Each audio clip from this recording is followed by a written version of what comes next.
back when I was a young man, doing my, working and doing all that, I was discerning. I felt felt intensely God's call to me to be a priest, and I didn't want to do that, and so avoided it.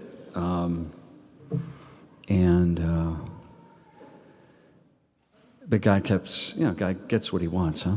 And I remember praying one day, and I was like, Lord, it's just not going to happen. I'm not going to do it. And He says, I tell you, and this is how I perceived it in my prayer, all right, that God was saying to me, you know what? You don't have to commit. You just go for a year. And then after that year's over and you realize that's not what I want you to do, then you can leave. You go back and do what you're doing. It's like, oh, that's a good plan. I can do a year. And then I'll leave and I'll go back to doing what I was doing. So here we are 35 years later, and but in a sense, and as I was reading Jeremiah, our reading from today, and it starts out, oh, Lord, you duped me, you tricked me, you seduced me, you beguiled me, but I let myself be beguiled and seduced and tricked and duped. I let myself. Because deep down, we know that God's going to get what He wants. And He's going to figure out a way. He's already figured out a way. He just needs our assent to overcome our resistance. And thinking of Jeremiah, he was about 15 years old when God called him. 15. And God says, I want you to go and preach to Israel that they're not in good with me right now, and that unless they turn it around, I'm going to destroy them, and I'm going to send the Babylonians in and destroy them. And Jeremiah's like, I'm 15. They're going to listen to me. And, Jeremiah was right. They didn't listen to him. He's like the least successful prophet of Israel because they hated him. They had a nickname for him. Terror on every side. That's what they called him. Terror on every side. Here comes that loser. Here comes that guy who won't shut up. Here comes that guy who makes us feel uncomfortable. Here's that guy who's just always, he's telling us that we're not doing good. We hate that. They ignored him, they hurt him, they threw him into cisterns, and eventually they killed him. After the exile, they killed him because he was a constant reminder of the reason why they were in exile is because they were so bad. He's 15 years old, and he's like, I just want to be a teenager.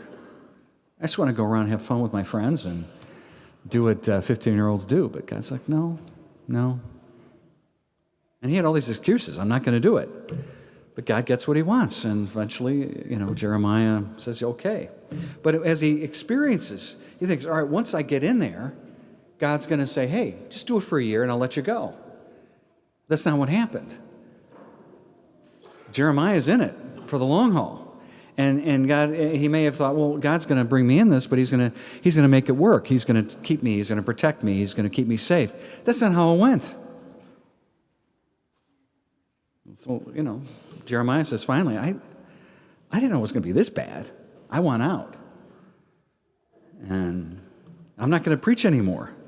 I won't mention his name. I will not speak of him. But then he says, it's like fire in my heart. It is like a fire in prison in my bones, and I can't help it. I got to let it out. I got to preach. I got to do my job. I got to be what the Lord has called me to be, and I can't help myself. In a sense, we're all 15 years old, and we're all Jeremiah. He's got a plan for everybody here, and he's got everybody here doing something that he wants done, and sometimes it's not easy. And we say, I just want to be 15 and have fun, and I want to be in my safe place, and I want to be comfortable, and I want to be in control, and the Lord's saying, none of that. And he dupes us. He beguiles us into this, and then he turns the tables on us? No. We know. We knew. We've always known what this was about. We always know that there's a cross somewhere in our life that we got to carry if we're going to be fruitful and happy. Look at, Peter last week. You were rocking on this rock, I will build my church. You remember the gospel last week? Christ elevates him to the papacy. And now this week, Peter's like, all right, I'm going to act. My first act as the Pope is to try to tell Jesus he doesn't have to carry a cross. But what Peter's really saying is, I don't want to carry a cross. Jesus is like, no, Peter, get in line, get behind me. I got plans, and you're going to do what I say. You're not in control. It's not about you. Your life is not about yourself. You're not here to be comfortable. You're here to do what I ask you to do. And sometimes that's going to cost you, and sometimes you're going to have to carry a cross. But I'll tell you, you're going to be fruitful and happy. We've all got things in our life where we got to preach. We can't help it. It's who we are. If we're to be what the Lord's called us to be, sometimes we're going to be uncomfortable. We're not going to be in control. We're not going to get our way.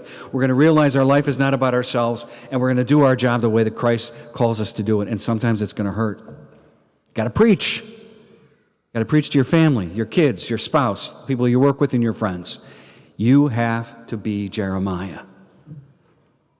You can say no all you want, but God's going to get what he wants. Think of the times in your life where you've been called to preach, maybe point out like Jeremiah had to, hey, that's not the way we do things here. That's not what the Lord wants.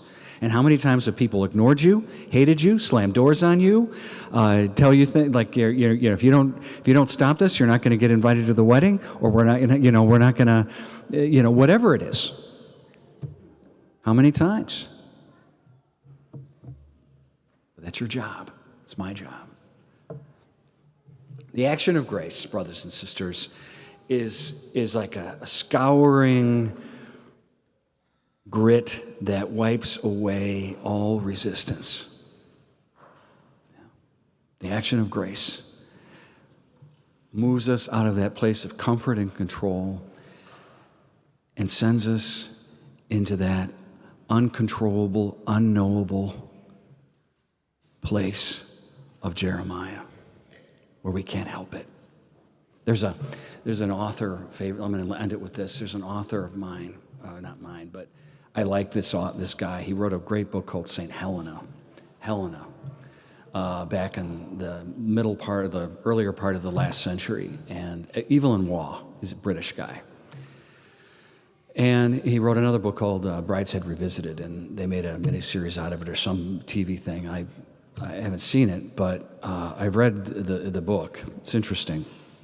It's not. I don't like it as much as I like Helena, but it's about a Catholic family in Britain and how they influence the lives of these non-Catholics around them, but also have to struggle with the waywardness of their own Catholic kids. And if you don't mind, I'm gonna read you the passage that reminds me of Jeremiah today and Peter and what we're all called to do. So bear with me. It's a short paragraph, okay? But just it's visual. So close your eyes and listen to this. This is the action of grace, and this is the protagonist of the story. This young man, he's in Oxford, he's in college, and he's narrating his memories of that time as an older man. And he says this: an image came to me of an Arctic hut and a trapper alone with his furs, an oil lamp, and log fire. The remains of supper on the table, a few books, skis in the corner, everything dry and neat and warm and tidy inside. And outside, the last blizzard of winter raging and the snow piling up against the door, quite silently, a great weight forming against the timber, the bolt straining in its socket, minute by minute, in the darkness outside, the white heap sealing the door. Until quite soon, when the wind dropped and the sun came out on the ice slopes and the thaw set in, a block would move, slide, and tumble. High above, gather weight, till the whole hillside seemed to be falling, and the little lighted place would crash open and splinter and disappear, rolling with the avalanche into the ravine. The avalanche was down. The hillside swept bare behind it. The last echoes died on the white slopes. The new mound glittered and lay still in the silent valley. It is the spring of love. Brothers and sisters, there is no love without suffering. And sometimes doesn't it seem like Jesus should come with a warning label?